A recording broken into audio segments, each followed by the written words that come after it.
Hello and a very warm welcome back to Widowed AF. I am your host, Rosie Gilmoss, and I have a little surprise for you today. Sitting virtually across from me is the #1 Sunday Times best-selling author, Donna Ashworth. Hello, Donna. Hi, how are you? I am really, really delighted that you're here and to be speaking to you because I have been a fan of yours, and I did contact you on Instagram and say, just any chance you'd be interested? And I got the shock of my life when you said yes. And it's taken us probably 5 months to get it fixed in, but we're here now. Yeah. And I said to you will have to remind me about 400 times along the way, didn't I? Yes, and I did. Because the desire and the want is there.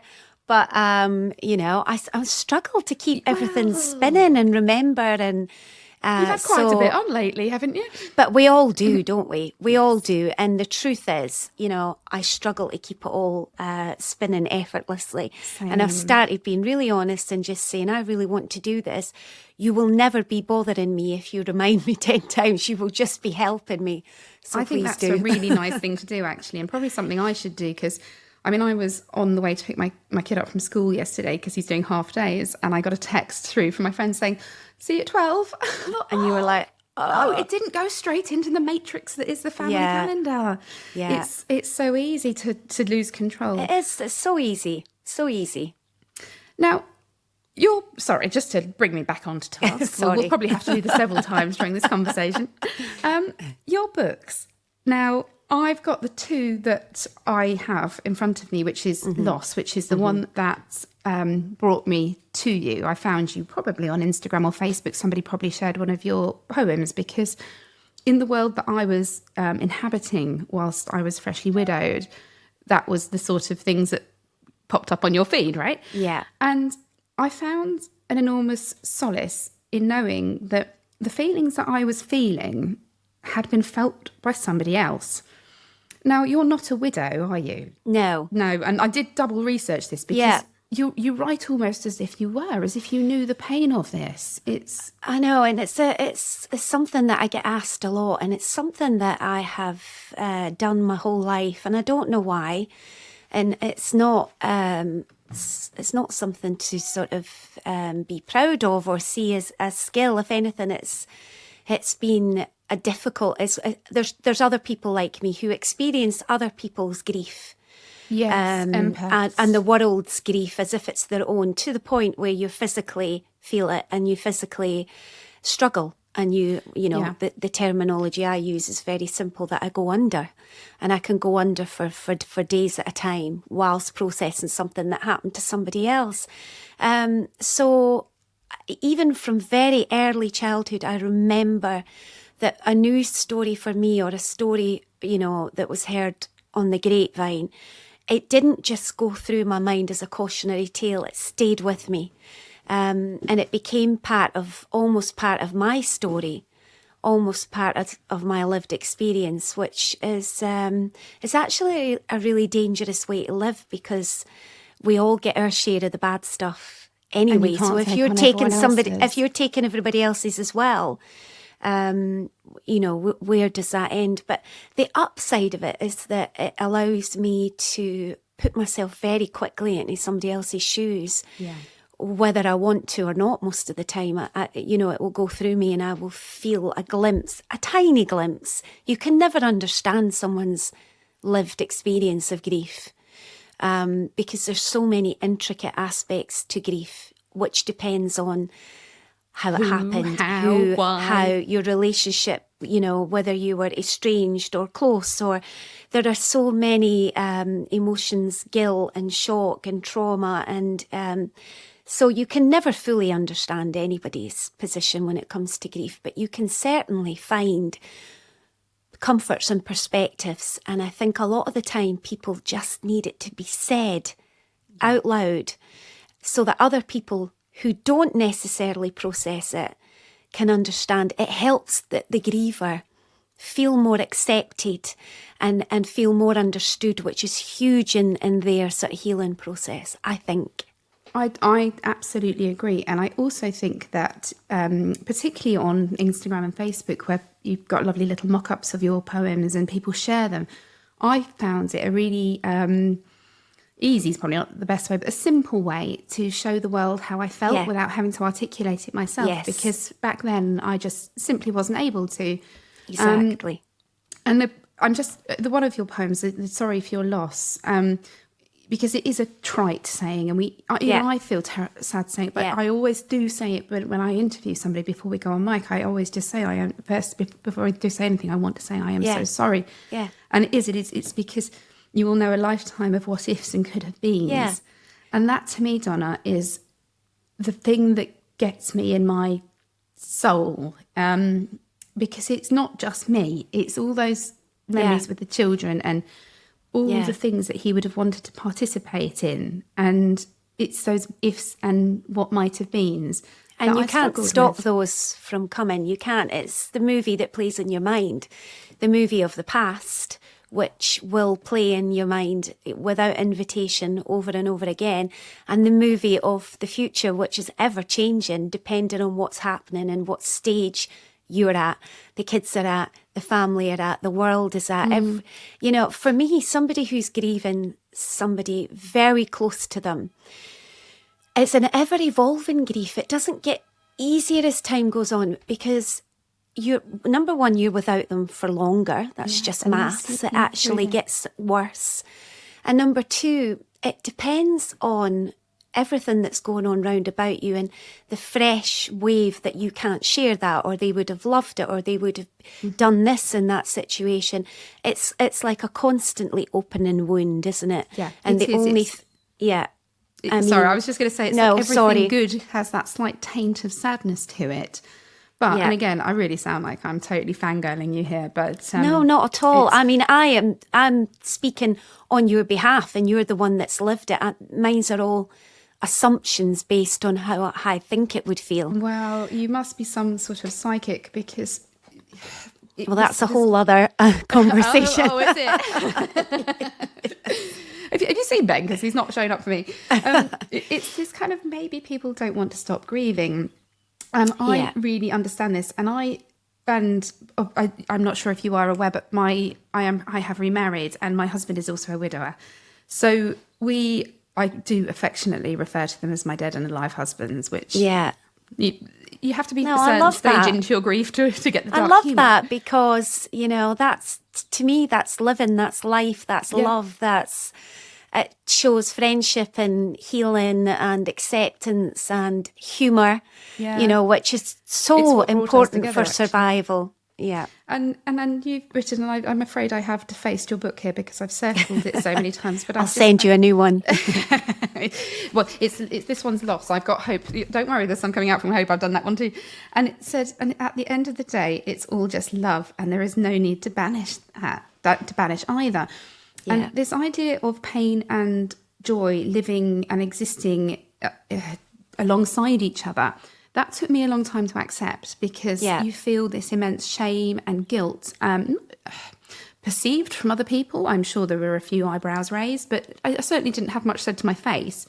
And the idea of how can I love Ben, which I do entirely, that hasn't changed, but also love John, which I do entirely. And I often relate it to having more than one child. You don't stop loving one because you love the other. And you have that thought, don't you, when you're about to give birth to your second child? You think, how am I going to love them so much? And love breeds love. Yeah, it does. And unfortunately, love breeds grief, because they're just one and the same. And there's no limit to either. You don't stop grieving. You shouldn't have to stop grieving. The way you grieve will change, and you don't stop loving.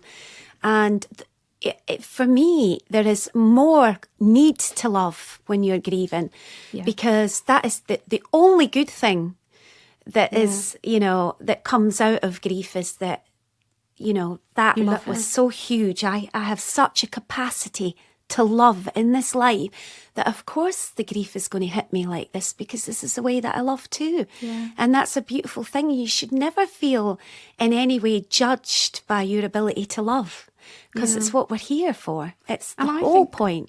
often when you do love somebody as wholly and fully as I'm talking from my personal experience, as Ben and I did, we were a very, very happy family. Yeah.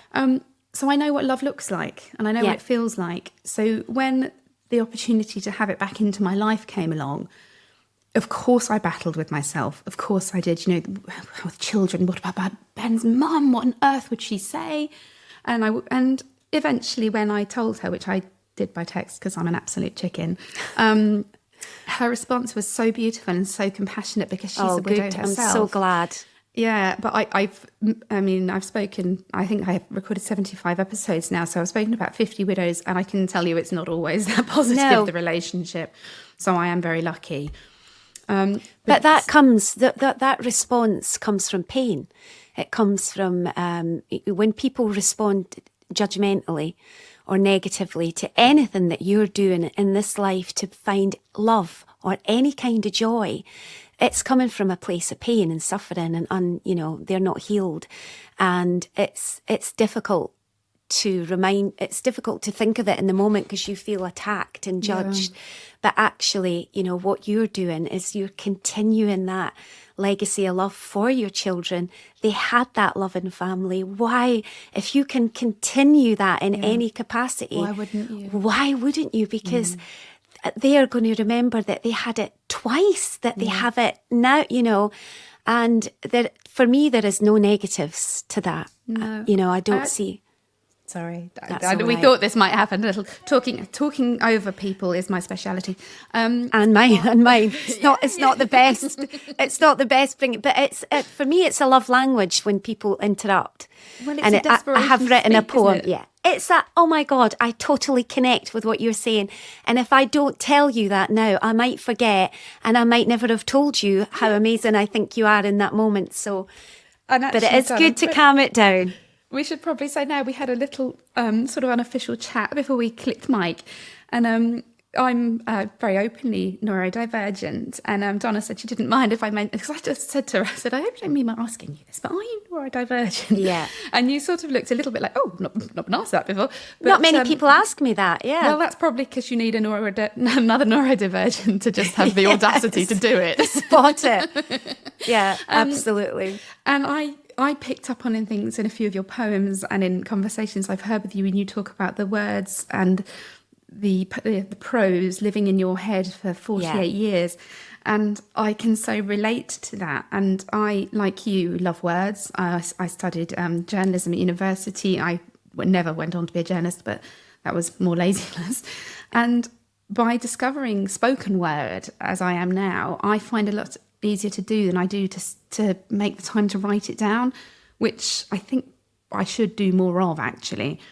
But it gets those bees out of my head. It gets the words that I want the world to hear and that I think are important to hear. It gives me an outlet, and I'm very grateful for it, as you must be for the fact that you put your poems out and people responded so well, because it's scary, right? When you just put something out into the ether and think, well, I've done it, let's see what people think. You must have just been astonished by the response you got.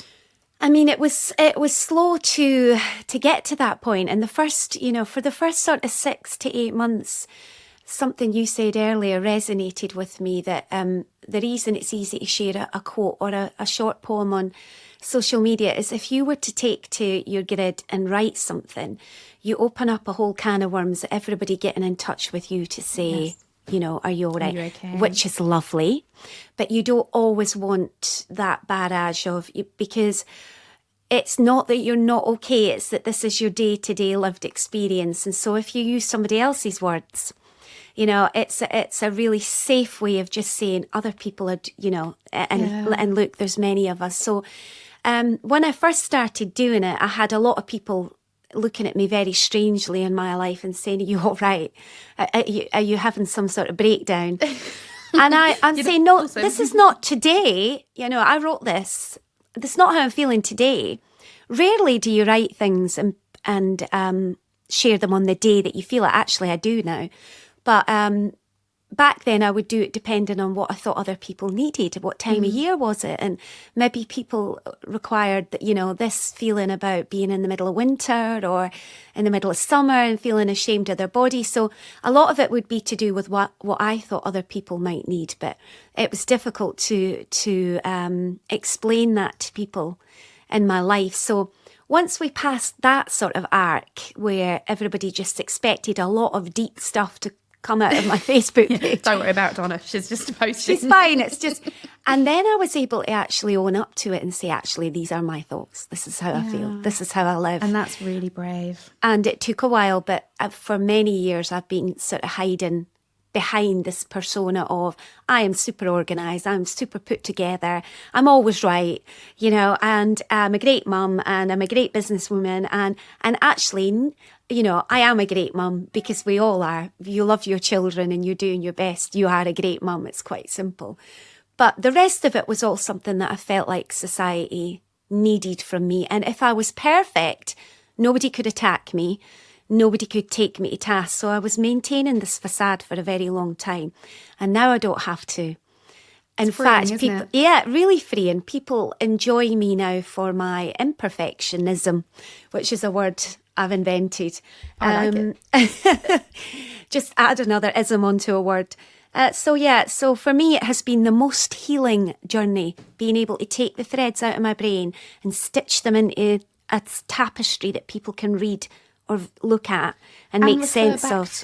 And I'm known for taking pictures of pages and sending them to people if I think that they might be poignant. And there was actually, I'm sorry, I should have labelled which quotes I was going to make you refer back to, but there was one that you did, and I mentioned to you just before we came on air that my niece, who's called Hope, has been critically ill in hospital last week, and the week of release of the book Wild Hope. And I can't find the one I want right now. If you tell me, I might be able to find it for you. Well, actually, the one I really liked I sent her today was, if Hope were a person, she would have mud on her knees, dirt under her nails, and determination on her tear-stained but smiling face. Yeah. And that's my niece. That's my niece all over. So even kind of slightly, there's a word where you're sort of slightly detached from the eye of the storm. I was still able to pull bits out of this book because hope is something I personally struggle with. Mm-hmm. I talk quite openly on this podcast about my mental health dips, and as you and they will know, I am neurodivergent, and we are prone to spirals of low mood. And in that moment, I lose hope. And hope for me, well, for everybody, it's all we've really got, isn't it? It's just hope that we will everybody be okay. But I don't know whether you can feel it leave the room. Go on. And I think, as having gone through a catastrophe, and you have written a poem about the difference of a particularly tragic death or traumatic death, and how the grieving process differs. Oh my God, my brain just dropped out, Donna. I'm so sorry. That's all right. It's perfectly natural. We were talking about how the absence of hope when you have your low mood spiral. Thank you so much. And it leaves, and it's like a vacuum, isn't it? It's like a cold, dark vacuous. It is. And it's so terrifying and it's so isolating. And I am surrounded by love. I have a husband who loves me and is incredibly sympathetic to this. And I have a lot of supportive friends. But I often think to these people who are alone and have perhaps lost their person and are grieving. And I do think what comfort we get from the internet and the society that you have created on your Facebook pages. Like, I don't even know how many you got now, millions.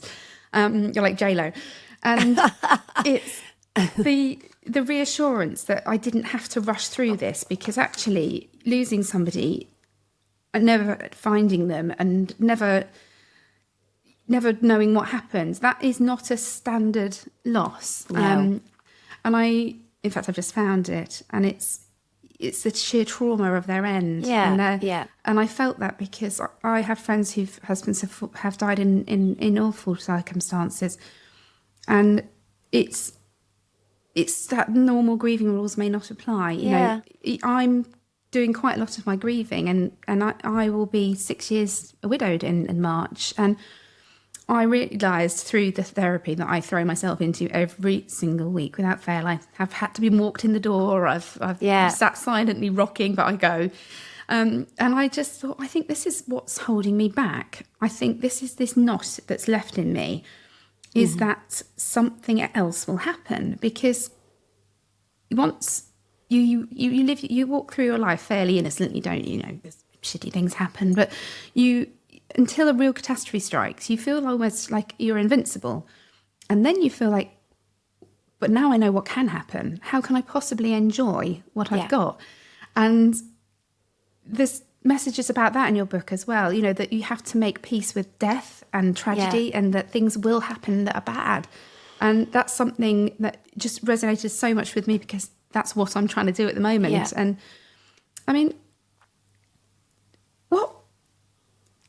I'm trying to ask this in a sort of sympathetic way, but what were you like as a child? What were you like as a teenager? Did you struggle with struggled self-esteem? terribly. Yeah, this is what I'm asking, because you've done a lot of stuff about body image and self-acceptance as well, which as a middle-aged woman myself is I find very liberating. And I posted a picture of myself doing a handstand with my belly out the other day. Things nice. I wouldn't have done even when my belly was perfect at 20. I found criticism. And I wanted to hear a little bit more about what life was like for you growing up, and if that's all right. Yeah, I mean, I've always been a really a difficult personality. Some people have difficult personalities, and I heard you're a difficult person so many times when I was younger, because day-to-day things were difficult for me. The normal things were difficult for me. And the whole catastrophe thing that you mentioned is there is a neurodivergent thing where we have this catastrophe thing in the back of our minds. And when a catastrophe occurs, it sends us into a spiral of, I knew it.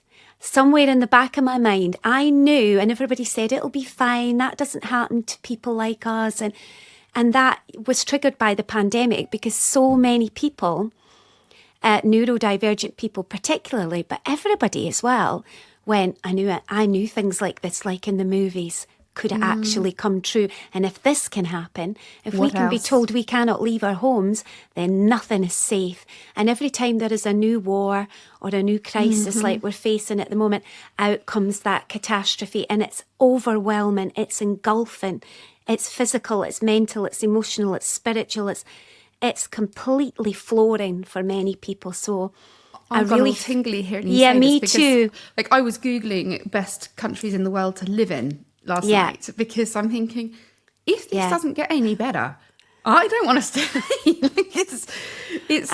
But I understand, and my heart goes out to new mums at the moment, because when I was a new mum, the hormones coupled with this, catastrophe thing, which I wish I could remember. It's got a name. Catastrophizing? But it's got a name particularly in relation to neurodivergent people and anxious people. That kicks in when you're a new mum, because you've got this child, your hormones are saying, keep this thing alive. Yeah. And you're looking at the world thinking, everybody wants to hurt my baby, everything wants to hurt my child. So there'll be a lot of people in disarray at the moment. And I feel for them, but my whole life has been lived like that. So when I was younger, nobody wanted to babysit me, because I used to unplug everything at night, in the middle of the night. Was that an OCD thing to make sure there was? It was. I don't want the house to go on fire. Fire, yeah. But can you imagine? I unplug your freezer, and you lose all of your frozen. That's what I was doing. So, and then as a teenager, I went straight into anorexia the minute that, I had any control over my thoughts about how I looked and how I was perceived. But I had also had this urge to perform. I was a singer, and it goes completely against the introvert, extrovert. But it's very common. It's very common. That need to have something I want to say, but don't look at me. Yeah. That's probably why writing was perfect for you initially. Yeah, exactly. So I have walked a really difficult mental health line, and it's only looking back now that I realised that I was depressed many times. I never called it. I'm only seeing it now with what I know in the healing that I've done, that, you know, I am somebody who has periods of depression. And so this writing that I do, these perspective flips that I create, that I encourage other people to do, they're my way of staying afloat. Yeah. And I've put them into chunks that I think when you're overwhelmed, you can't read a book. You can't even read a page, but you can take in a chunk. Yeah. You know, you can skim them. And you must be able to skim or you're not getting any information in. So these are the things that have kept me afloat, and maybe they will work for other people. So that's kind of how the full circle came round in my mid-40s, having not written anything like that, you know, my whole life. I absolutely love that. I'm sorry, my phone is not on Do Not Disturb. I thought it was. It's making noises on the computer. Right, sorry. I'm glad it's yours and not mine. Yeah, I was thinking, how is this happening? But it's me. I was anorexic at 10. 10. Well, it began the year 6, in year 1 and reception in year 6 in British schools. They weigh, measure and test the eyesight of children. Mm-hmm. This has obviously been going on for many years. My mum was in the nurse's room with me, and my mum, she carried a few extra pounds, and the nurse put me on the scales. I've always been quite a heavy child. I'm heavy. And she went, you're going to have to watch that, or you're going to end up like your mum. And this switch went in my head, and I started off being really healthy, you know, where you'd just eat I gave up. If we went to McDonald's birthday party, my mum would have to take a special lunch for me because I wouldn't eat McDonald's. And we were on holiday in Holland, and I asked for a pancake crepe with just plain fruit. They put a sprinkle of icing sugar. I had what I know now was an autistic meltdown. Yeah. Mine, it developed into bulimia, which haunted me for almost my entire adult life. I managed to control it when I was pregnant, and weirdly it stopped when Ben died. And I don't know whether that's just a sort of self-preservation thing, or whether the therapy and discovering that I was neurodivergent, getting the medication when it's available, was able to control it. But the comorbidities of neurodiversity and the things like the eating disorders, and like the fact that nobody would have you stay over, and nobody wanted to have my middle son ever to stay over, and I found that really hard when I was on my own, because I couldn't say, well, you can have the other two, but not him. And I knew that there was this kind of like a similarity in our lives. I could sort of feel it from what you'd written, which is why I wanted to ask, how did you beat it? How did I beat the anorexia specifically? So I beat it twice. So obviously I didn't beat it. The first time I just sort of got myself out of it when I was about 19. And like a lot of people do, I swung the other way. Into binging and, you know, became, for me, quite overweight, quite unhealthy, quite apathetic, you know, lying around eating a lot, because it was like the antithesis of what I'd done for the last couple of years. And also we do everything to extremes, right? Oh, yeah. Can't be going down the middle road. Who wants to do that? But then I managed to pull it back in. But what I did is I flirted in and out of it for years. And then in my sort of 24, 25, it got me for about 4 years. And I lived in quite a very underweight state for some time. But managed to convince everybody that I was fine, that I just ate a lot but couldn't keep any weight on. That old chestnut. That old chestnut. And managed to get away with it. And then in the end, my mum, and I'm very blessed with my mum, because she's really, she's in touch with a lot of alternative therapies and has been for some time before everybody else. So she pulled me out of my life in Manchester. I was living quite a fast life. Took me to her caravan, static caravan in the woods in Scotland, in the Highlands. Beautiful. Would she tell me now, do you think? Unfortunately, she doesn't have it anymore. But yeah, she does. She's still doing these. And she put me through withdrawal. I mean, obviously I wanted to do it. I was at the point. I was ready. And I felt like I was murdering a friend. I felt like I was killing a human. And the guilt that I felt that detaching myself from this person that was my anorexia, she'd got me through. The worst time, she was always there for me. Yeah, but you didn't eat today would be my soothe, you know.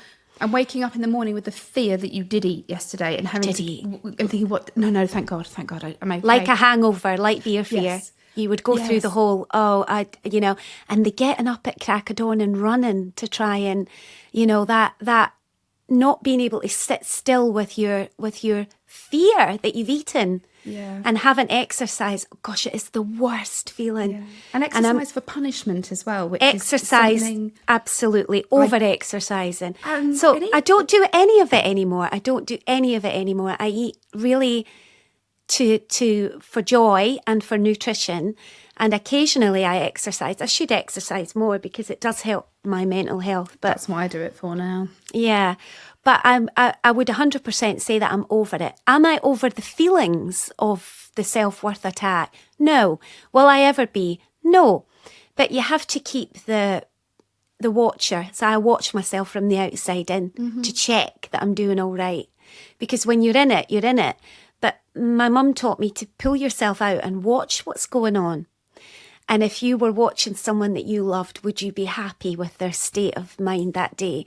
And that keeps me in check. That keeps me thinking, wait a minute, I don't like the way you're doing that, or your thought process here. And it just keeps me constantly monitoring, what am I punishing myself? Am I being hard on myself? Am I being kind to myself? And that encompasses the way that you eat in a good way as well, being kind to yourself. You've got to be nice to your body as well. So it's all very positive and joyous in my mind now, but it's awful place to be. And my heart goes out to anybody who's in it because it feels unending. It does. And it's that, I don't know whether you've seen, there's an Apple show called Physical, and the main character in it is bulimic. And it's the first real portrayal of bulimia that I've ever seen in sort of mainstream media. And I shared it with a couple of friends who I know have suffered through the years, and whether they've watched it or not, I don't know. Because again, I find bulimia is still one of the great taboos because of the revulsion and disgust around it. And I kept that hidden for a long time. And also you can maintain a fairly healthy weight. So I sort of slid under the radar, and I was hiding, bags of vomit in places. And, it was a shameful time in my life that I'm trying to lose now. But for me, I've lost weight recently, not a significant amount of weight, and I haven't been trying. I've been quite anxious, and I struggle to eat when I'm anxious. And I find it very difficult because people will say, oh, you've lost weight. And I want to, and I initially just did the sort of, oh, thank you. And now I'm really trying to be stronger and say, I wouldn't know. I don't weigh myself. But I am struggling with my mental health, which may have caused me to lose some weight. And then because I really want to get to the point where we don't comment on each other's weight. Like if you know that you've got a friend that's working their backside off to shed a stone because they're getting married, then of course you go, oh, you look amazing. But we shouldn't do that, should we? I mean, I find myself struggling with, I know it pleases somebody so much to hear, gosh, you look so slim.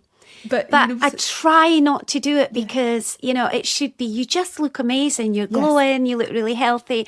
But we think when someone's telling us we look healthy, we think they're saying that we look fat. Yes. Because when you're anorexic or bulimic and you look healthy, you've lost your fight to keep your weight down. That's what that means. You want to look unhealthy, which is so awful. And there's nothing better in that moment than somebody telling you look a bit gaunt. You're like, It's not funny. It really isn't funny. You can laugh when you're on the other side of it, but in the middle of it, it's actually hideous. Yeah. And actually, I find that I call my voice the snake. And if somebody says to me, I've lost weight, I immediately go, well, did they think I was fat before then? Just that instantaneous. Just take the compliment. And that comes down to the things like photographs. You might have 8 photographs that a group of friends have sent to you, you might look absolutely banging in 5 of them and a bit crap in 3. Yeah. Which do you believe? And it's just trying to flip that mantra, believe any of them. No, I mean, because none of them are right. No. My worry now is that because I am a small person and I do eat a lot and I do eat really healthily in the way that I think about food, in that I eat a lot of chips and things that are bad for you, which I think, as long as you're getting the balance right, is healthy, because they're not going to hurt you if you're, It's not crack cocaine, is it? But I've lost weight recently. I can see it. I don't weigh myself, but it's because I gave up alcohol. And giving up alcohol also means that I didn't eat a whole bag of wine gums with a glass of wine. McDonald's breakfast the next day because I just loved a bag of wine gums and a glass with of wine. Your wine. Oh yeah, real classy stuff. So empty calories. If you take them out, you're going to. But then I'm worried that people will think that, I've done this deliberately, or that... Especially because you're doing the book tour and you're being photographed. And people will think, why do you write about accepting your body if you're clearly too thin? You know what I mean? So I found myself covering my arms, which is the bit on me that gets skinny. And as I've got older, that only looks much worse, because... And then I thought, wait a minute, where does this end? Yeah. You're now covering your arms again. Because they're now you're too worried thin. Well, they were always my telling point, this bit here. And I thought, that in itself needs to be addressed and worked on, because you're worrying about other people's judgment of you, which is the whole point that we're trying to shift. Yeah, and it is difficult when from the outside you look as though, you're beautiful, you're slim, you're successful. But for people, I mean, Dolly Parton has the line, my friends don't know that my head is a mess. And it is that persona that we portray to the world. And by speaking openly that actually some days the bulimia threatens me, the alcohol, my God, she has a go some days. And like you, I no longer drink. How long have you been sober, by the way? 6 months. It was actually my birthday, so it's almost 6 months. And in that time, there was one weekend where I tried champagne, sort of 5 weeks in. But I'm not counting it because I did it for a reason, and I started on my birthday. That was me saying no more. And then I had this champagne one weekend and I thought, no, I'm doing the right thing. Yeah. So 'cause it's actually not that nice, is it? Well, it was what do I need at this point in my life? I need peace. Mm-hmm. What is the one thing that's taken away my peace on a daily basis? Alcohol, because whilst it brings peace to you in the moment, it robs you of it for a couple of days after. And I started to recognise that I love wine. I've always loved wine. I love celebrating. I love getting everybody together. I love how funny everybody is when they have a drink. I love partying. So for me, again, like with the anorexia, it was grieving the loss of that side of me, that party side of me. But then I've realised that I don't have to. I've still kept her up. I still clink the glass, but it's what's in the glass now. I still party with people. I still get together with people. I still laugh, do silly things. I do that anyway. Yeah. I don't need a drink to sing at karaoke or dance. That's the 2 things I've not managed to do yet. Oh, really? Okay. Yeah. We're holding a festival next year, 31st of August, if you want to pop it in your diary. Ooh. And it's going to be somewhere in Kent. But it's one of the things I'd like to do is have a sort of karaoke tent so that we can just get out and... Because who doesn't just love blasting out karaoke even though they're tone deaf? Yeah, I mean, it's great fun. It's great fun. But I just wanted to touch back again on the grieving of that person. Now, I have christened this person Party Rose because it would be his Party Rose out tonight, which would essentially mean, are you getting on it? Yeah. And I was a dance on the podium, dance with strangers, go to the last party, invite people back to my house, right into my 40s. Yeah. And it became problematic when Ben died, definitely, because there was no one there to monitor my alcohol intake. my mum lived with me for a while and she did monitor my intake, but then all I did is I hid it. I took it to the school recycling bin, put it in there. Yeah. And because I'm middle class, because my children were always clean and well turned out and at school, because my husband had died, so people granted me equity. Yeah. Nobody really questioned how much I was drinking and how frequently.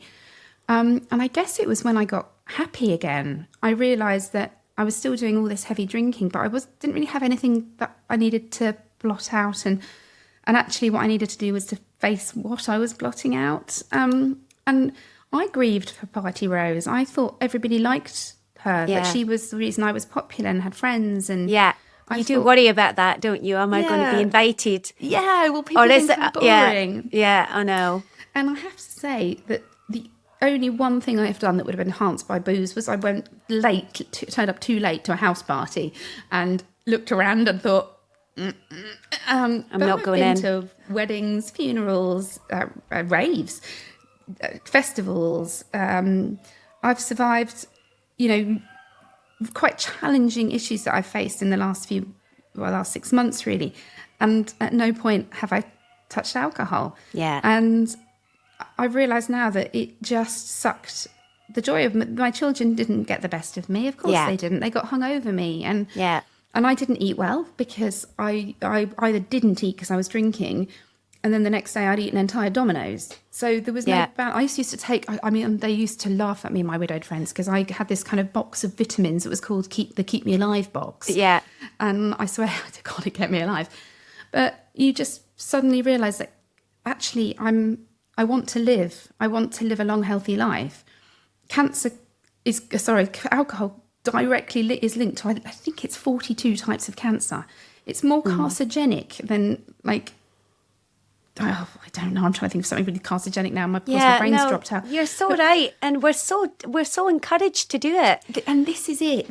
I saw this kind of comparison to cocaine thing, and it was a sort of, they were equally as bad. In fact, alcohol came out worse.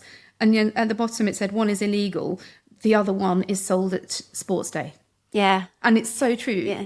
And it was me that wanted to sell it at sports day when I was on the PTA. Me too. That whole narrative, that mums deserve alcohol. And I think that's been such a dangerous narrative for our generation of parents. Yeah. Because my mum used to look at me, she'd say, why are you taking wine to a play date? And I was like, Mum, it's just what we do now. It's what we do. Yeah. And now I've moved house and the friends I've met while I've been in sobriety, it's just, we don't drink. And I had a group of about 8 come and sit around my garden table one Friday evening on a nice evening. And I think one person was drinking and certainly nobody was drunk. And whereas before it would have ended up in the bloody hot tub at 3 a.m. and facing a school mum you've only met once that you sat in your pants with the thought that I will never have to do that again, it fills me with so much relief. Oh, I so hear you. I've had it in the back of my mind that at some point I need to know what's on the other side of this cycle. Because I was never a drink to excess. Don't get me wrong, I would get drunk. And then as I've gone through the menopause, I would feel a lot of the time I would be sick, because my system is so imbalanced hormonally. And I wasn't processing it the way that I used to. It wasn't bringing me the joy. Even in the moment, it wasn't bringing me the joy that it used to. And that's when I thought, okay, nothing stays the same. Yeah. You have to move with. Yeah. I'm a big believer in you don't move on from things, you bring them with you. Yeah, they're always going to be a part of you, the anorexia, the party part of you, even the things that you think you have to leave behind, they're with you, move with. You don't stay the same. Nobody's here to stay the same. So I always wanted to see what is on the other side of this. What if it's better? And in order to see that, you need a good 6 to 7 weeks. I did 100 days. That I read somewhere that 100 days you should do. And at the end of the 100 days, you would know whether sobriety was for you. Yeah. And so I did a lot of bargaining with myself, just do it for 100 days. Even you could do 100 days. And John did it with me. And it was tough. It was tough because I grieved a person that no longer existed but what I found instead is a much nicer person because whilst I was not an aggressive or and I was probably quite annoying drunk. I was a very loving, dancey, huggy, ringing you at 2 a.m. to tell you how much I love you kind of drunk. But all that love and kind of fun is still here. But I remember it, and I remember these conversations. And one thing that breaks my heart on it is that I don't remember the drunk conversations with Ben. Yeah. Because those late into the night chats that you'd have. Because one of my issues with alcohol is I black out even from quite a small amount. I don't really remember. John found it quite useful when we first started dating because he could tell me the same story every day. But it began to worry me a bit, and I guess I became consciously aware that I had turned 40. We celebrated my 40th in lockdown, so for my 41st, John booked. We had dinner up at the Dorchester, and he'd booked a lovely room, and all this wonderful experience and decadence, I suppose. And I woke up fully clothed, face down, 5 a.m. And I just thought, I don't even remember the food. Did I even eat anything? And it's such a waste, isn't it? Isn't it? What a waste. Whereas now we're going to Amsterdam in a couple of weeks. Thank you, Lulu, my former co-host, who is babysitting. Lovely. Yeah.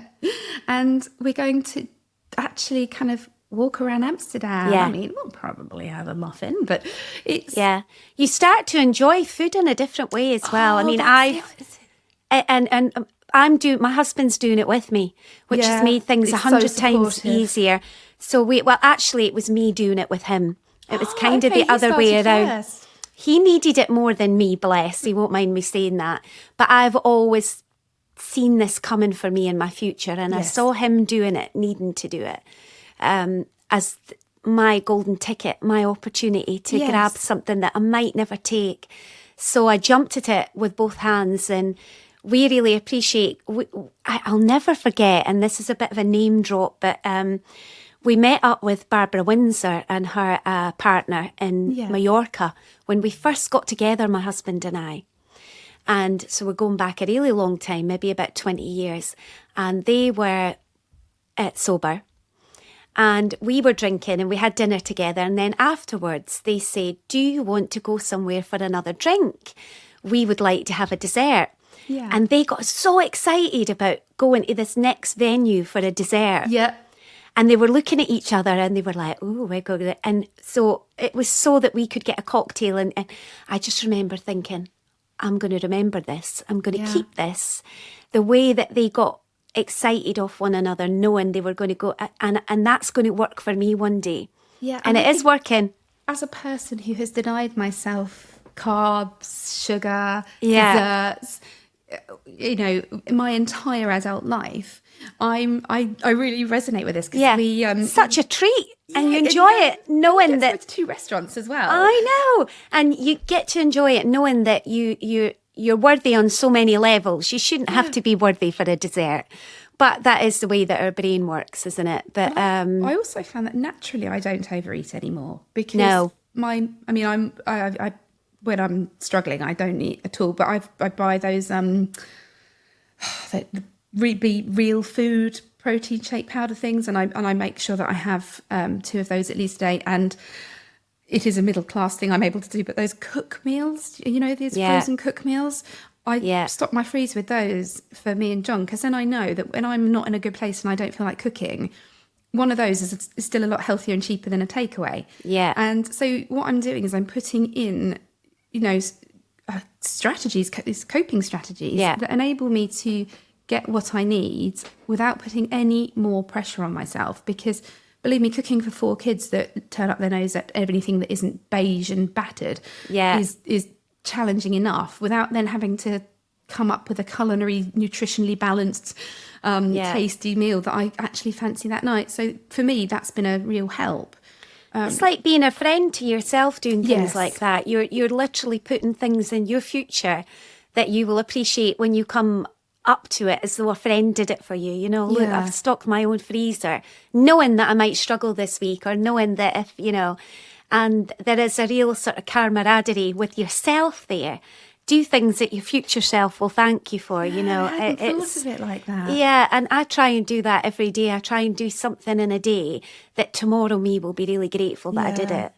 things that I don't like doing at home, you know, like ironing and awful things. When I'm in a good mood. I don't own one. I don't really iron, but I've got to iron my kids' stuff. Do you? Their uniform needs ironing. I don't know why. I've got all the iron, you know, the ones that are meant to iron themselves.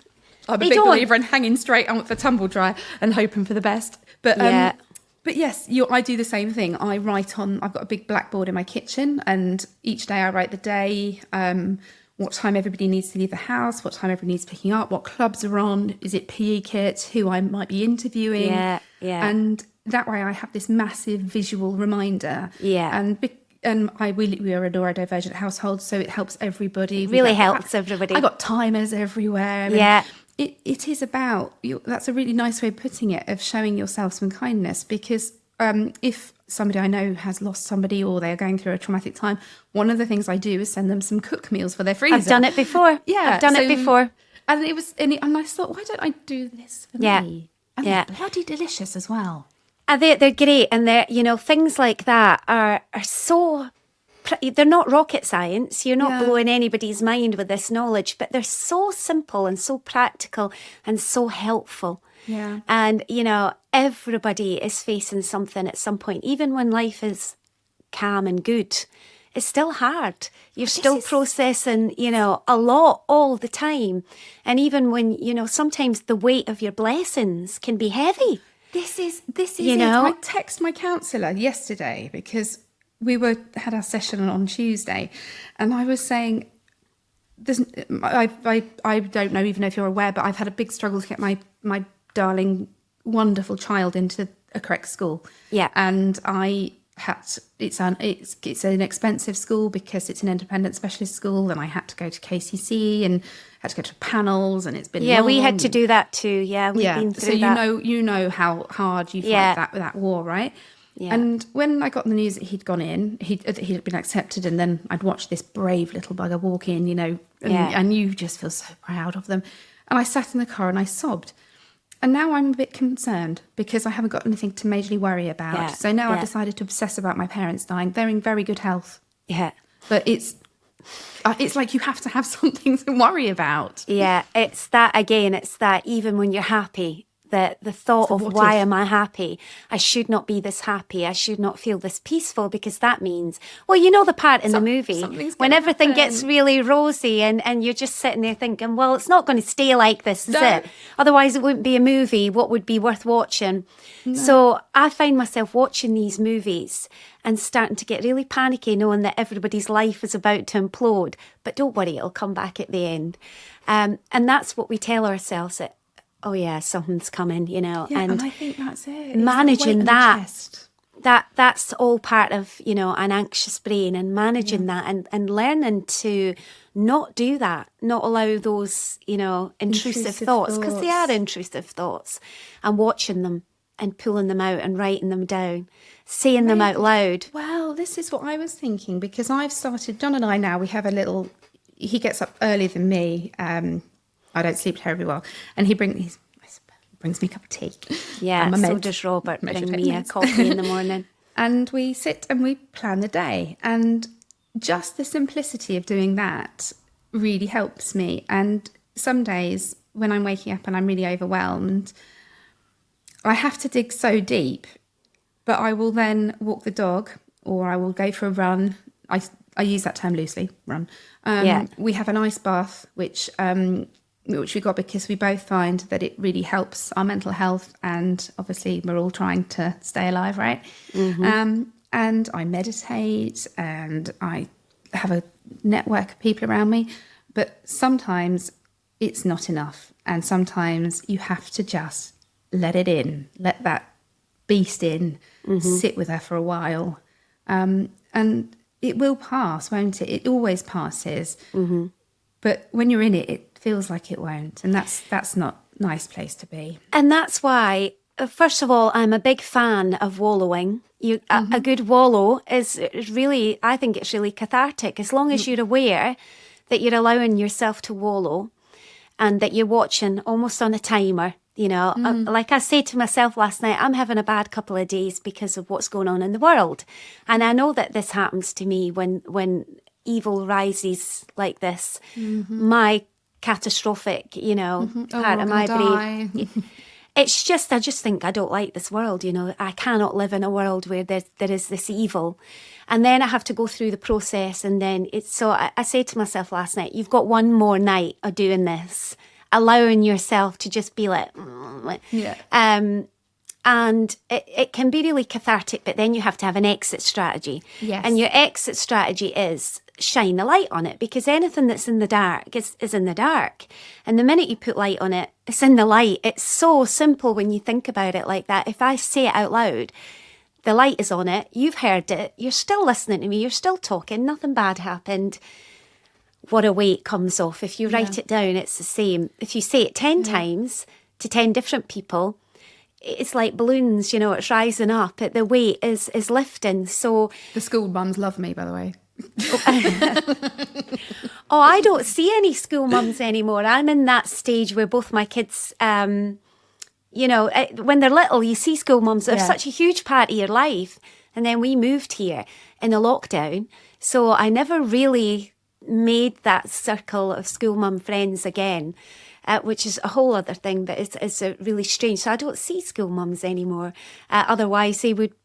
Yeah, I was always the one just blurting out inappropriate stuff, just like, "Hi, how are you?" Oh, and then I would think, "Why have I said that?" Yeah, and then you overthink it, and then I'll end up maybe texting and saying, "Did I overshare?" And then you walk away, and your shoulders are like, yeah, and probably people are really pleased, because most people don't want boring chit chat. They want to know the. I think you say it in your book, bring me the raw, the real, the. I want that, and there are people who find that uncomfortable, and there are people who don't want it. Our people, because they think it's infectious. They think it's catching. If you cry, or if you reveal something embarrassing about yourself, or if you chip away at your armour, they think, I don't want to stand next to her.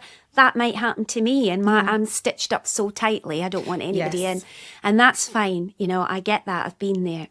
But that's not me anymore. Once you start unpicking your facade, it unravels by itself. Yeah. And you do feel naked for a long time, but then you get used to it and you think, actually, this is so much lighter, because I'm not having to worry about what I might reveal of myself, And this idea of loving yourself can sometimes be too great an ask, can't it? It can be too much. I always say, like yourself. Or even accept. Because just accept. I say, if you can get to acceptance, if you can get to like some of the times, then that's more than enough, because we don't go around loving everybody in our life all the time. No. We don't go around constantly thinking, I love you, I love you. Well, we do with some people. Yeah. But we also don't go around telling them that they are worthless and that they're imposters and they don't deserve to be where they are. No. Which is the narrative that we will, if we don't control it, feed to ourselves. Yeah. I had it this morning. I was like, who the bloody hell? I'm Donna Ashworth, but she's a number one best-selling author. And see, that is insane to me, because I think... When you introduced me, you said I've been a fan, and I'm thinking, how come I've got a fan? Yeah, how can I have a fan? It's nuts. I can't have a fan. I'll get the odd message, and I'm like, and from people, and I'm just like, oh my God, like people are listening to me, and I'm making a difference. And what I've realised recently as well, from the sort of celebrities that I've been in touch with through this random journey of my life, is that if you see another woman and they're really successful and they're doing really well, and you think they're there, they are generally going to be exactly like you. You're attracted to them for a reason. And 9 times out of 10, they have time for you. They don't think they're better than you. They don't feel they're doing you a favour. They feel you're doing them a favour, which blows your mind, because you think, well, how, it is all of us underneath that. It's show your cards. Yeah, exactly. Show your cards. You won't win, but it's not, we're not here to win. We're here to live and experience as much of life every day, no matter what it is. And back to the whole thing about you saying joy and grief can exist. They must exist together. Everything must exist together. You can be laughing hilariously 1 minute and crying the next. Yeah. And that does not say anything about your state of mind. If you're having a great day, but you're a grieving widow, that doesn't mean to say you don't no longer need anybody's help, that you're sorted. What it means is you're in the moment and you're having a great moment. Yeah. And the next moment might take the carpet from under your feet. And, and you don't just get to a level and stay there. You're all of the levels all of the time, sometimes in 1 hour. But this is the thing, when your brain works like that, and I don't know about you, Donna, but I always felt like I lived my life with a screen between me and the rest of the world. So what I did is I created this persona, this fun, outgoing, flirty, outrageous persona, who I've now realised really isn't me. I still have questionable dress sense, but that's mainly just to embarrass the kids. I dress like a toddler. I dress like a toddler. I love wearing whatever the bloody hell I want now. I wore cowboy boots, like gold cowboy boots on the school run the other day. So I thought, where else do I go? Yeah. These clothes have got to be worn. I know. And I think this finding acceptance, and sadly it does seem to come to us later in our lives, but as I was reassuring my kid who kept asking me when I was going to die yesterday, which was really fun, I did say, well, I'm doing my best. You can't predict the future and you can't tell what's going to happen. And coming to terms with that is something I need to do. And I'm aware of this, but I think because I found what it is, I will now be able to unpick it. But learning to grow that love around the grief and to talk about it and share it and feel safe to do so is a gift.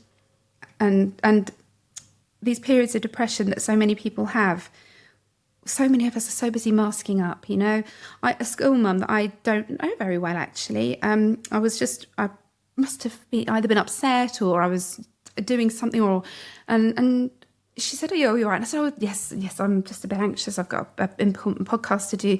And she said, "I didn't know you struggled." And it's true. And I'm told very regularly, and I was in the early days, which I used to find really odd, you don't look like a widow. Yeah. What you want, in the veil all day long? Yeah, the black cape. Yeah, I did dress as Black Widow for the first Halloween, which shows, I think, that the dark humour was in there anyway. Again, with the humour, it's so healing. Yeah. That's how John and I met. We were on a sort of offshoot group from Way, and he made me laugh, and I hadn't laughed for a long time. And the sound of your own laughter feels quite strange to you when you start to laugh again. And I hope that by working the process and acknowledging and accepting my own grief and demonstrating it, modelling it to my children, what I have right now, Donna, and I am clutching wood. I'm not just touching it, I'm clutching it down here because I feel like we are safe and happy. And but that in itself is so scary. But it's coming to terms with the fact that you will always be safe and happy, even if you're sad in the moment, even if you're, grieving in the moment, even if something else bad happens. You've got a formula to survive, and not just to survive, but to live through. Knowing that you can handle life at its worst, and not handle it in a way that you look like you're handling it. This word resilience that we see, she's, how does she do it? Resilient. She's so stoic.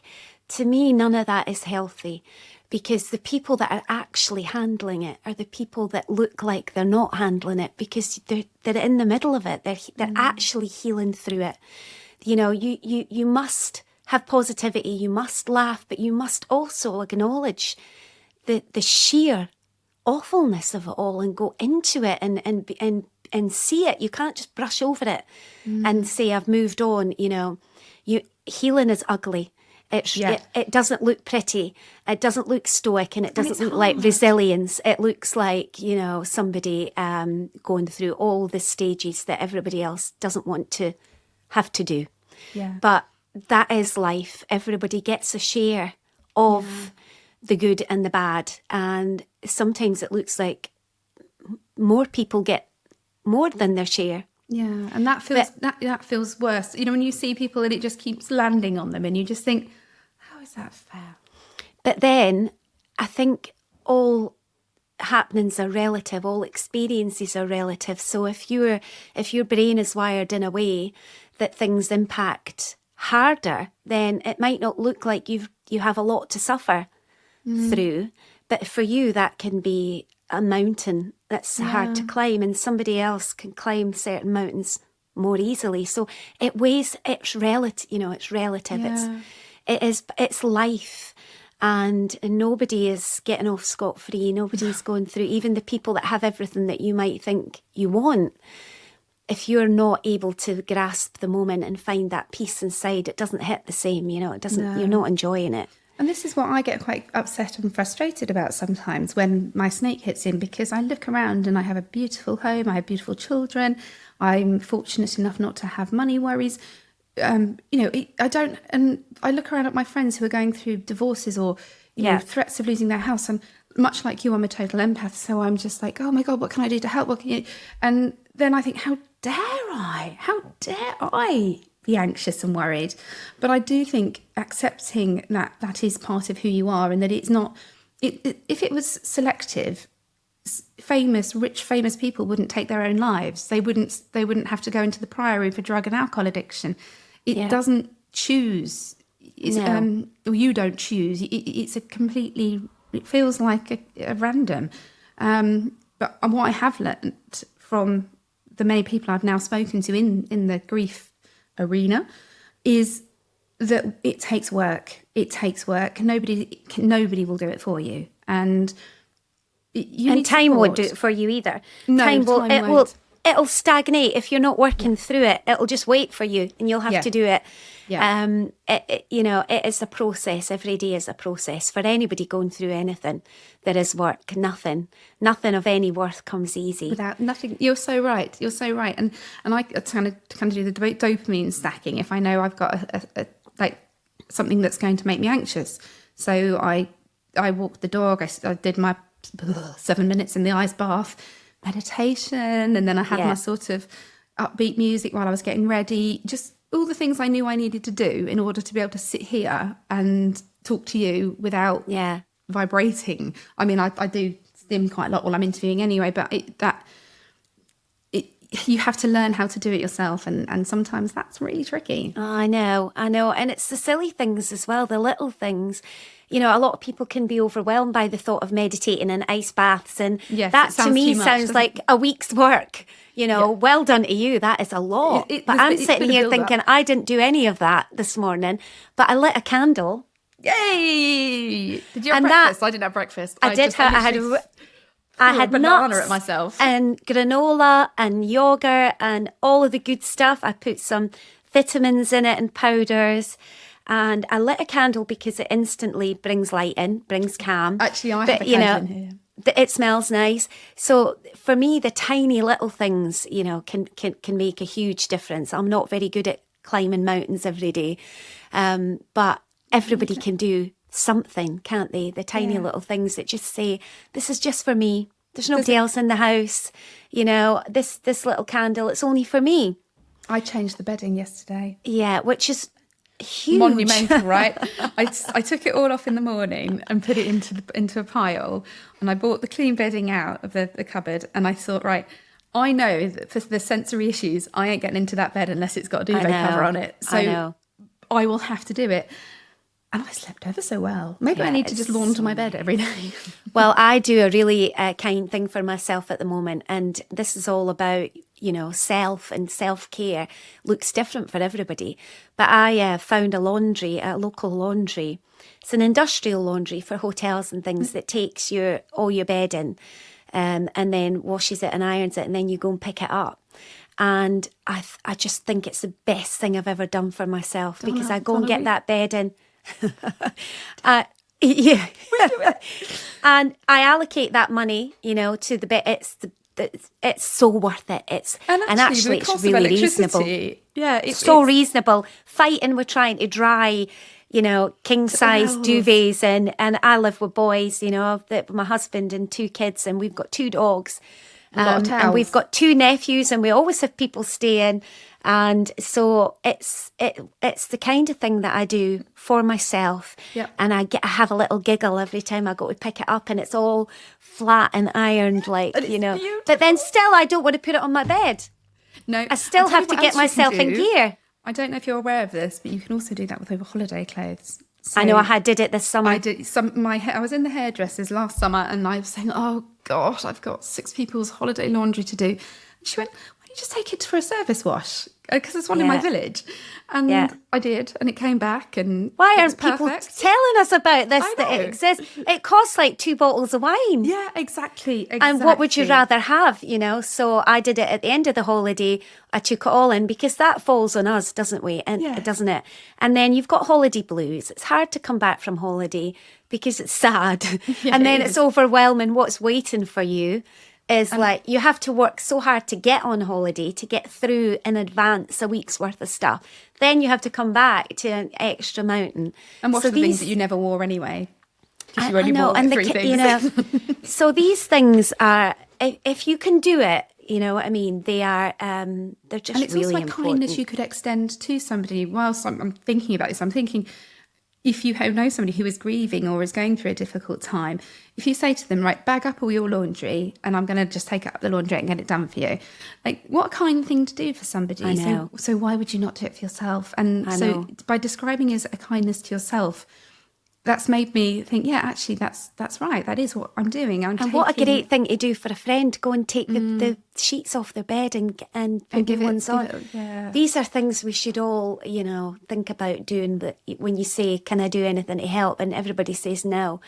And it's true, you don't really want people coming in your house and taking the sheets off. But if they just did it, you would be delighted. Yeah, and do you know what? I think if you're, I can remember my friend emptying my bins, and she's one of my favourite human beings. And I just remember thinking, oh God, the embarrassment. Oh God, and because you think, oh, my bin was probably overflowing, but it doesn't matter. Nobody cares. And there's a poem in the book called "The After Party People."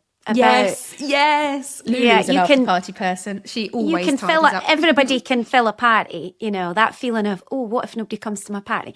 They're going to come at your party because there's food and there's booze and there's joy.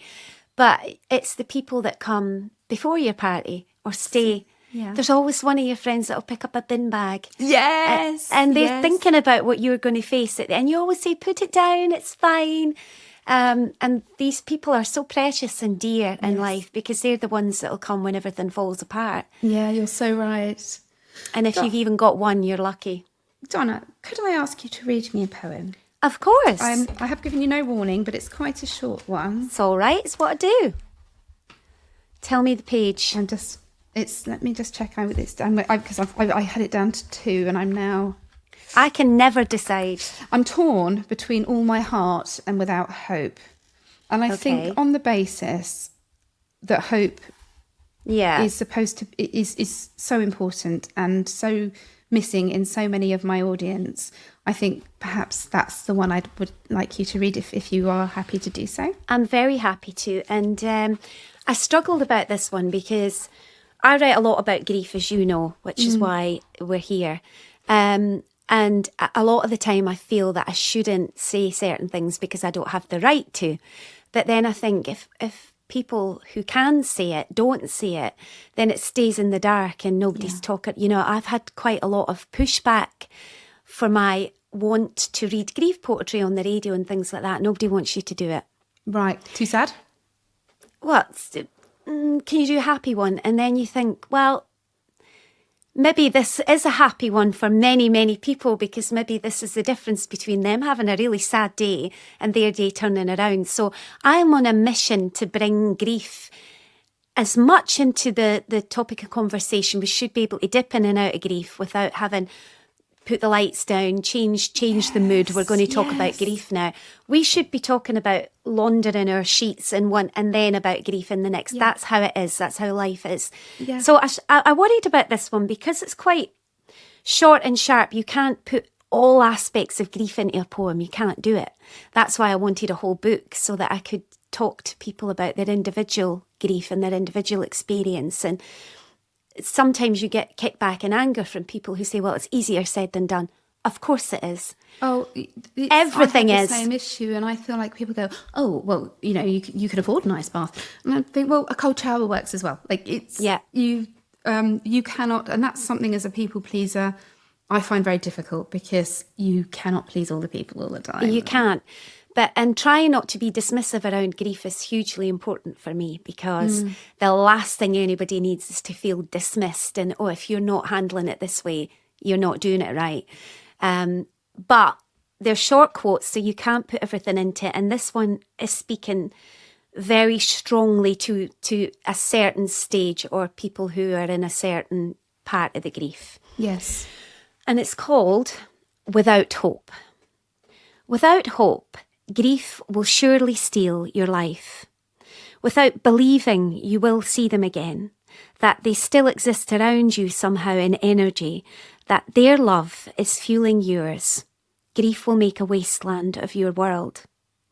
Do not let something born of such beauty, of such joy, become your downfall. It was supposed to be your purpose, the fire in your belly, the reason you go on. Hope is the space between having them here and knowing they are still with you. It is an invisible blanket, but oh, it will warm you at night. Let it warm you, my friends. Let the love and the hope warm you.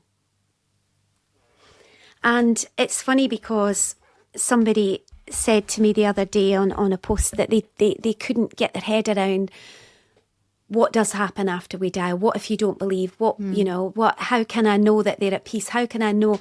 And we can't know anything. Nobody knows anything. And I don't believe in, I'm not religious. I'm afraid my belief is that they go, but I do believe that the love stays, and that is what warms me. I was talking to Hector on the way to school, and he was saying, really tragically, actually, I don't remember my daddy that well. And he says, but I'm certain he was a good man.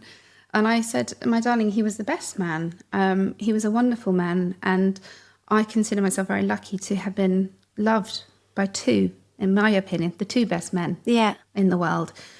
And to remind them that the love that Ben poured into me, the love that he poured into the children, he only got the luxury of knowing Tabby for 6 months. But my God, did he love that little girl? And that it feels trite to say it, but the love doesn't die. That doesn't. No. They do, but the love doesn't, because you cannot kill love. You can if you're horrible to somebody, but I carry that when I'm able, that almost ready brick glow of knowing that there was something in me that made me lovable to him, and something in me that makes me lovable to John. And I think those two guys are awesome. So that is my comfort, is that, and I see in my eldest son, he looks like him too much. It's freaky now, he's growing up. But I see Ben's, there was a small poem that was read at his memorial, and it was, I can't remember it verbatim, so I'll probably make a tit of myself, but it was, do all the good in all the ways you can. Every way you can. It's something like that. I think it's a Charles or John Wesley poem. And it reminded me of Ben, because he was the kind of guy who, he literally did this. He drove past the co-op and there was a homeless guy who looked cold. He came home, picked up his Timberland coat, took it back and gave it to him. I was like, but that was him to a T. So it was too hot anyway.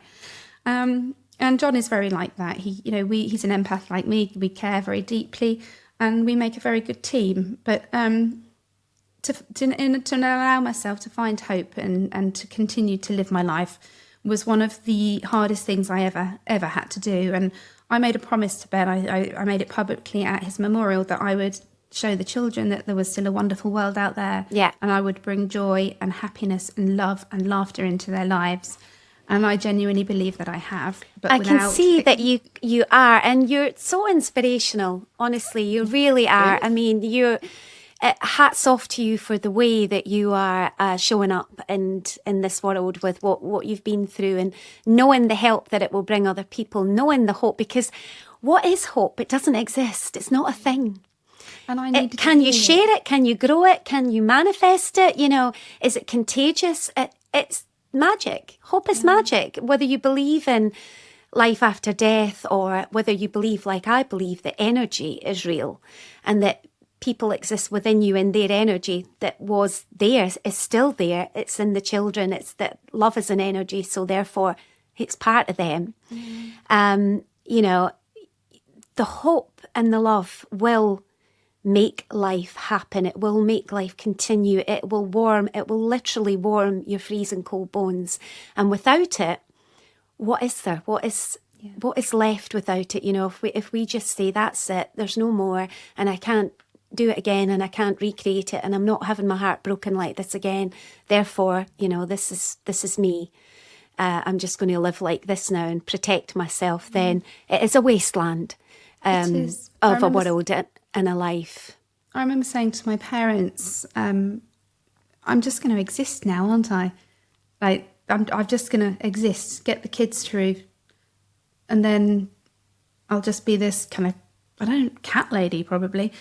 And actually, love turned up at my door unexpectedly, and I grabbed it with both hands, and I built a loving family. My children are getting the family that they deserved. It's not which dad's is amazing. Not here, but a family for them has been important. Oh, thank you, Donna, for giving me your time today. Thank you for having me. Genuinely thank you for wanting me. Oh gosh, I wish you were actually here. I would like to meet you in person. I know. I'd like to give you a big hug. Actually, I think if you're in London or Kent or any time in the near future, please do let me know. Yeah, I will. My mum's actually in Glasgow. You could go and find her if you want.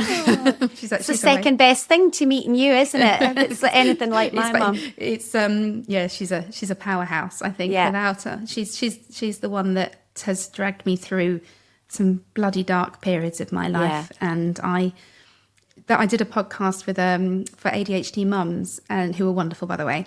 And my dad listened to it, and he called me, and you know, dads don't call very often, do they? Yeah. And he just said, "Oh, I'm sorry, we missed it. And I said, "Dad, it wasn't even a thing until 1998. Like, I was already in school." And I know it wasn't a thing. Nobody knew what to look for, so therefore you not see.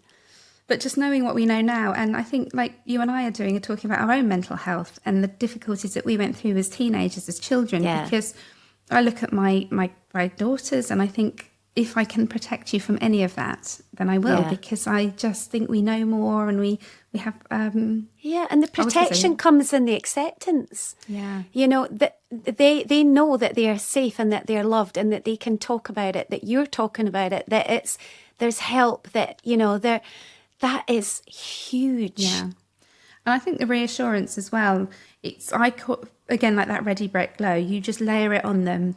You tell them all the time that they are clever and awesome and funny. And I try not to do too much of the beautifuls, even though my daughters are beautiful. And they're so beautiful, aren't they? But do you ever look at anybody and think they're not beautiful?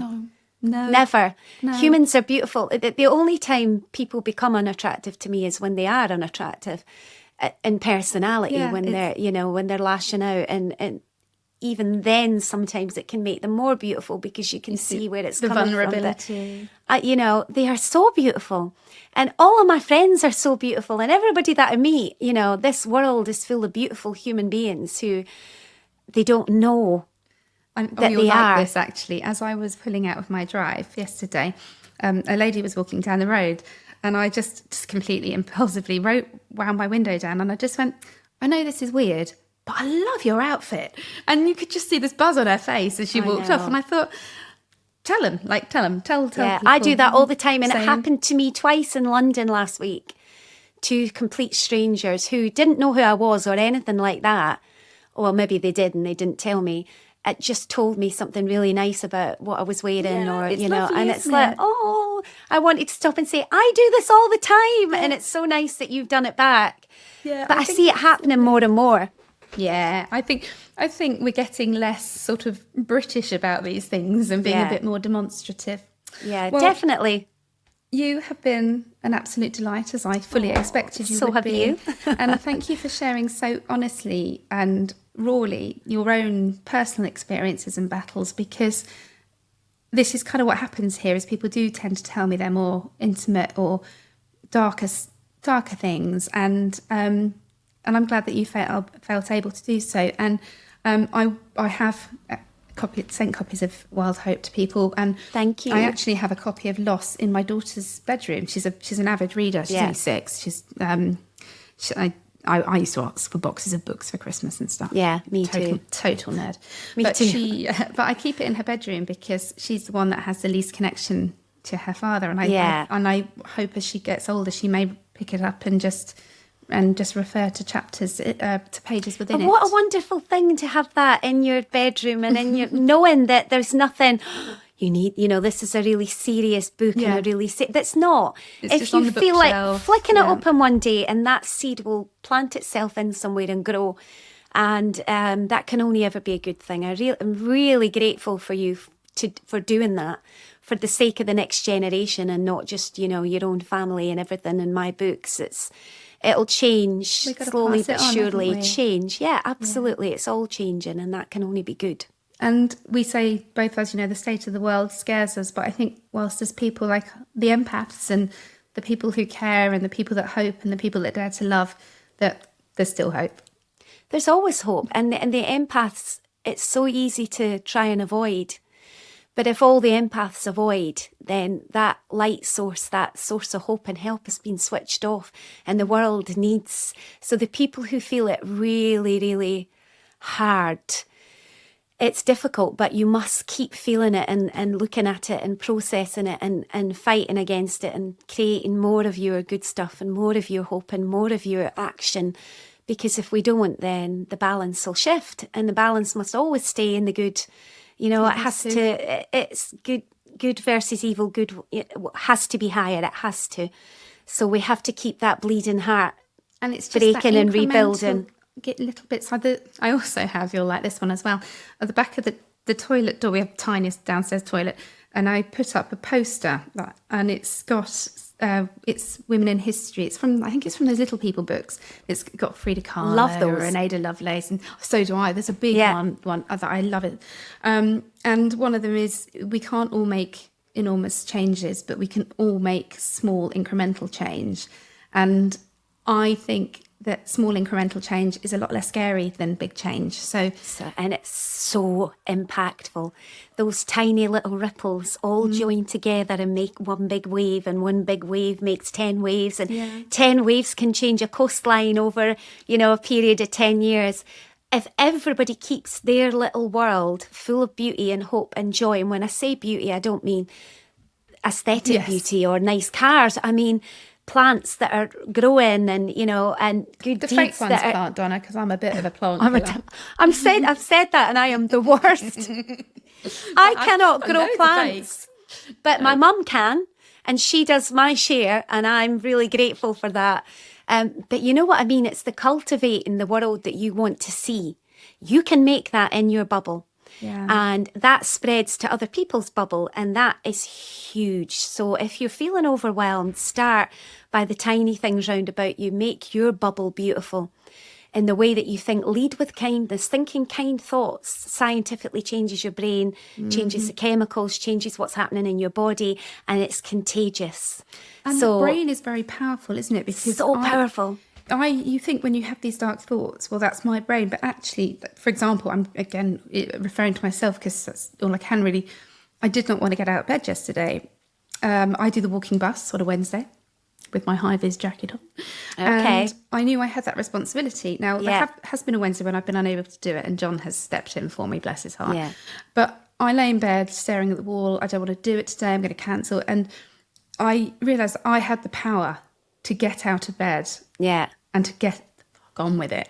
Yeah. And I did. And I felt so much better for it. But we do all have our limitations. Yeah. But also, from experience that on that walking bus, somebody's going to make you smile. Yeah. Somebody's going to pass something along to you that will change the way your mindset is that morning if you're open to it. And if you don't leave the house, that's not going to happen. Well, it can. You can see something on your phone, and that happens to me a lot, actually, that will change the way I lead for the next 3-4 hours of the day. These small little chunks of time, they're really important. If you can find glimmers. Hope. They're called glimmers, aren't Glimmers. they? Yeah. I heard that term recently, where it's not just the sort of the negative negative. Yeah. Oh, look! I can't get a parking space. Oh, look! It's raining. Oh, look! You could look for those all day long, and you'll never be disappointed. Yeah. Because they're there. But if you change what you're looking It's for raining, to I the can wear my new nice coat. things. That was me this morning. I got a really cool rain jacket that it goes all the way down to my feet so that I can no longer be upset when it rains. What a difference these things make. I know. And a baseball cap. I bought myself a baseball cap because I just thought my hair looks really crap sometimes on the school run. Just put a cap on. No one cares. Not anymore. Yeah. And now I've got a nice hat and people are going to go, love your hat. And people will look down on you for these shallow offerings sometimes, you know, in the face of real serious goings on. But they are actually lifelines. They're tiny little lifelines and they really matter. Yeah, I completely agree. And I think it is the little gestures. It's offering to have your friend's kid over for tea. I mean, perhaps not the teenagers so much now, but, you know, or saying, I know that you're going to be running late. Can I do the pickup for you? Or, and if you put out that little bit of kindness, it's not a kind of reciprocal thing, but it generally comes back to you because it does. You attract your tribe. And it's important, you know, that all exists in energy. All of these acts carry energy. And there is science behind that. It's not all woo-woo.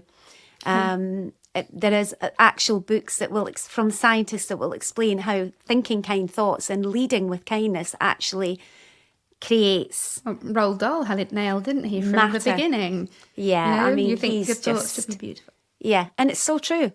I'm if loving you're having an ugly reading day, those books again. I have to say, going back in with a 6-year-old's eyes is they're wonderful. magic. They're really magic. If you're having an ugly day, the best thing that you can do is laugh at yourself for feeling ugly, and you know, think nice thoughts, smile, think, oh well, at least I'll smile. You know, it changes it completely. You can't feel ugly when you're smiling. You just can't.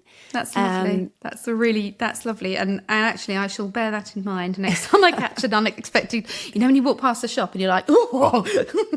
Some days I feel vile, like I'm a being from a swamp. Oh, well, I doubt you ever look like one.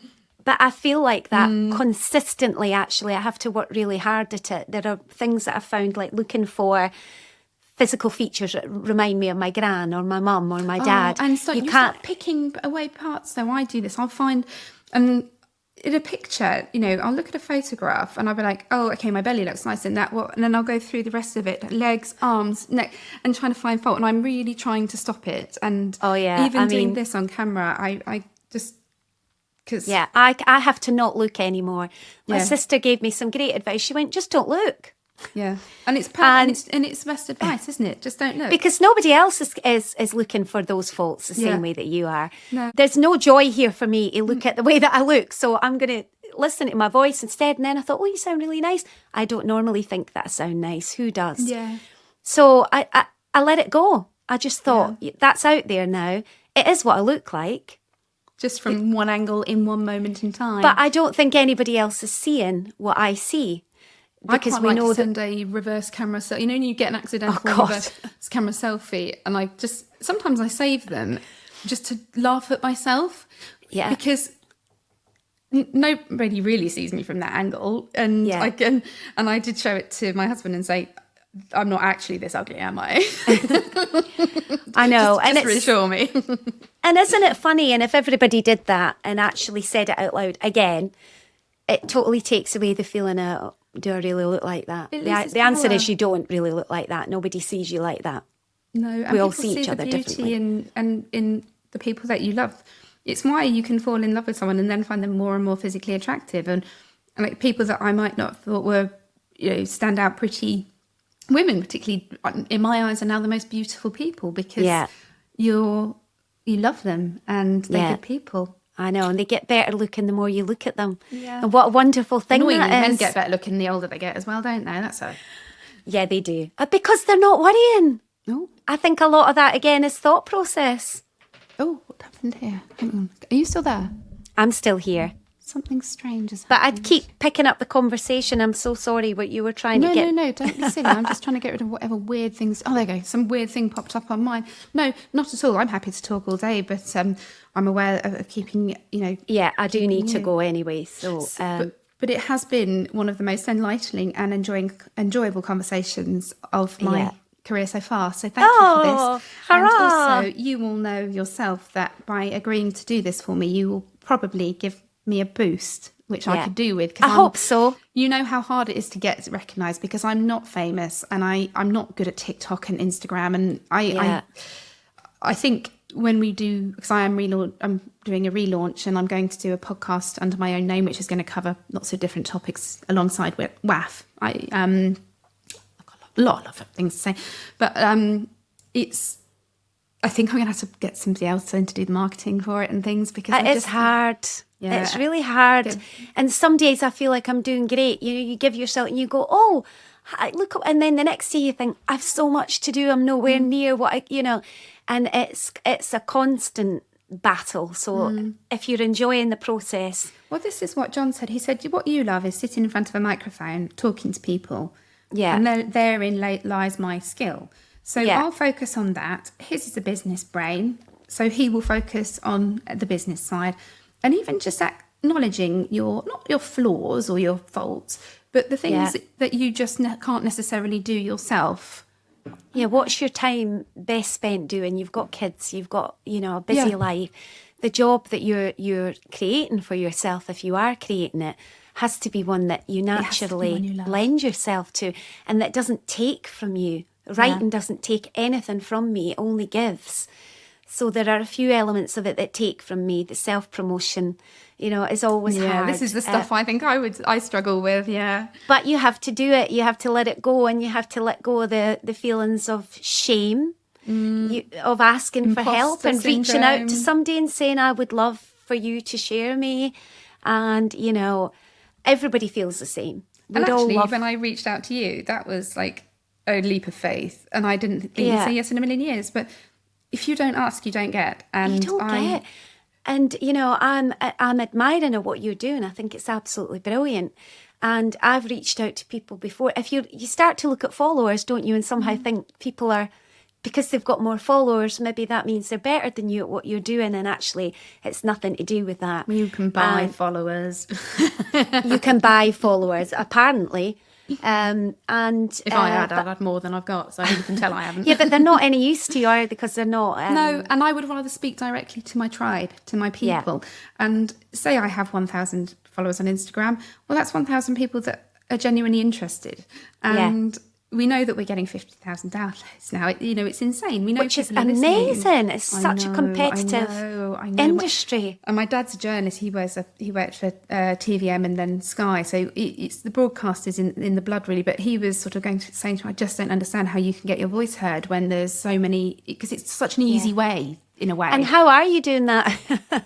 Organically. Yeah, it's just happened organically. But I think if I'm going to make a sort of more of a career out of it rather than doing it as I feel like this is a previous guest, my Monday's episode guest, referred to people that guide you through grief as grief Sherpas, which I loved. Yeah. And I feel like I'm a grief Sherpa just for a lot more people. Yeah, I love that as well. And I feel an immense sense of pride that I've been able to do it. I've never missed an episode, and when we were on holiday, and no matter how bad I am, I managed to get on the microphone. And for me, that is a badge of honour, and it keeps me going, because I think once you start to quit something, it becomes easier to do it again. But anyway, I'm going to stop waffling. And I know, we could go on for hours, for goodness sake. We could be here till tea time. We'll book in just a normal phone call. Part 2. Do you want me to send you a clip of a poem as well to add in? Because I'm doing quite a lot of that for podcasts now. Yeah, I mean, I can clip myself, because we can clip that poem that you did out. But if you've got another one that you'd like to send me, that'd be brilliant, because then I can use it for Instagram. Yeah, perfect. Yeah, because it can be a draw in as well if you are trying to draw in. Because if you believe in what you're doing, and I believe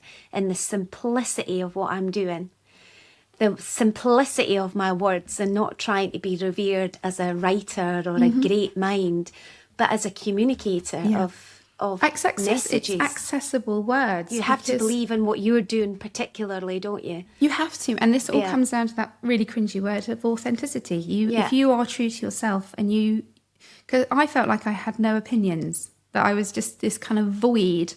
And now I'm realising that it's things I'm interested in and people I care about, I know loads of stuff about, but I just hadn't found the thing that lit me up. And turns out it's grief podcasting. Who knew? Well, they say that everybody can present for 40 minutes on a topic without needing any notes or any, and I love that idea. I'm going to post it later actually and see if everybody can answer it, because we put ourselves down sometimes for not being skilled at something, but everybody has something that they can apply themselves to for 40 minutes in front. I could talk about mental health for hours. Yeah, same. And I never knew that was a thing that would be of any use, but it is of use. Yeah, it is. You know, so I wouldn't need notes. I wouldn't need to worry about what I was going to say. I would happily just stand up and say, you know, and this chat. Is me. This is me. And one of the everybody's ideas got that. for the next podcast is, because my tagline here is every widow has a story, and it's going to just be because we all have a story. Because I think that almost everybody I speak to has something interesting to say. So why not? We're all nosy bastards as well. Let's all listen. Yeah. We want to know how everybody else is doing it. How are they getting through? What tips have they got? You know what? And it works. It really works in helping you on your journey, listening to somebody else's. Right. Well, I've done it thank again. you so much Keep for going coming on and for being wise and beautiful and just same a to you. genuinely decent soul. I wish you all the luck. If you haven't bought it already, guys, Wild Hope, it genuinely is a lovely book just to flick through and find some passages of inspiration. And also, I know that it would be appreciated as a gift for anybody who is struggling. So I have gifted loss many times, and I imagine I will Wild Hope, because when you find a book that does something for you, it's nice to share. But anyway, that's enough about me.